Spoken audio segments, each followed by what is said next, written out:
This chart reveals a massive economic contradiction. African American annual buying power currently sits at an estimated $1.6 trillion, enough capital to rank as a top 20 global economy. Yet the same demographic owns only 1% of the total value of the United States stock market. The gap exists because of a distinction between symbolic and structural power. Symbolic power is visible cultural influence, setting global trends in music, fashion, and sports. Structural power is invisible.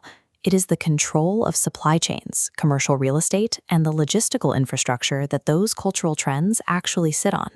From the arson of Tulsa's Black Wall Street to the regulatory erasure of redlining, history shows that whenever the community built tangible equity, it was often met with systemic destruction. This history conditioned a logical survival response.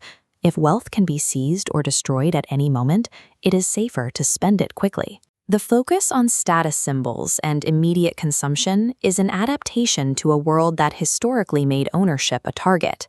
This dynamic accelerated during the mid-20th century. While the civil rights movement secured vital social access, the lack of a parallel economic plan meant independent community institutions were often dismantled. Integration allowed capital to flow away from local businesses and into large corporate conglomerates. Currently, the community operates as an economic renter in the American system. You may be driving the cultural vehicle, but you are paying tolls to the invisible owners of the road. The solution lies in a suppressed historical blueprint built by civil rights icons, men who eventually realized that social inclusion was only half of the battle for freedom. By 1968, Martin Luther King Jr. concluded that the right to sit at a lunch counter meant very little if the patron lacked the capital to buy the hamburger or own the building. He saw that integration without economic leverage was a dangerous stall. King's final campaign in Memphis put this theory into practice. He stood with striking sanitation workers to demand a radical redistribution of economic power, shifting his focus from access to capital. This economic stance aligned King with the strategies of his predecessors. He was moving toward Malcolm X's demand for intellectual sovereignty and Marcus Garvey's master plan to control global trade through his own international shipping fleet. Regardless of their different social methods, every one of these leaders reached the same mathematical conclusion. Civil rights are an illusion without the silver rights provided by institutional power. This power starts with the land. Elijah Muhammad argued that the earth is the basis of all independence. His blueprint focused on vertical integration, buying thousands of acres of farmland to ensure the community controlled its own food, health, and labor. This diagram shows the logic of Blacknomics. In wealthy demographics, a single dollar can circulate up to 12 times before exiting. In the Black community, research suggests a dollar often leaves in under 6 hours. To slow this velocity, every purchase must be a double-duty dollar. A transaction must do two things: buy a quality product and provide a community job. Otherwise, the capital is considered dead. Elite wealth dynasties utilize these exact rules.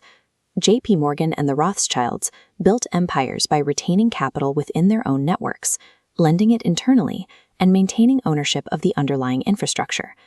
Economic power is not a measure of how much money you earn. It is a measure of how long you can keep that money within your own ecosystem before it exits. The working class and the wealthy operate under a different set of rules when it comes to borrowing.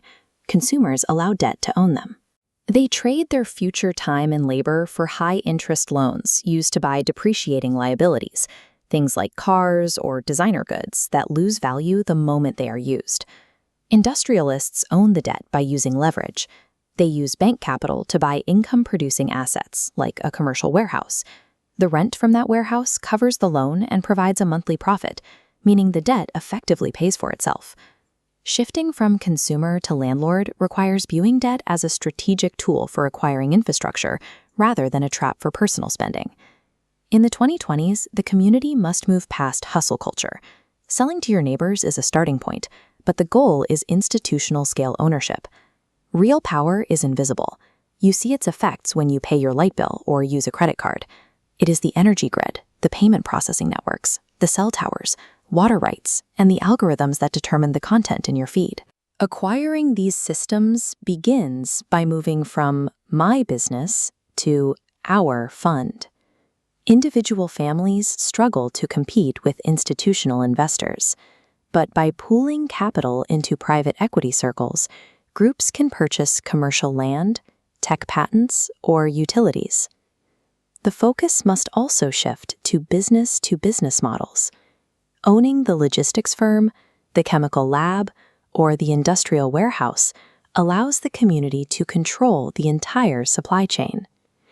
True sovereignty is achieved when the community operates like a corporation, with families acting as the board of directors over their collective assets.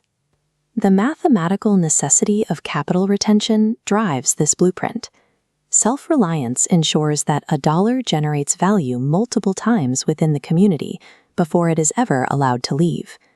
The math is clear. If you do not own the water, the power, the land, and the data, you remain a tenant in the system. Stop consuming and start producing.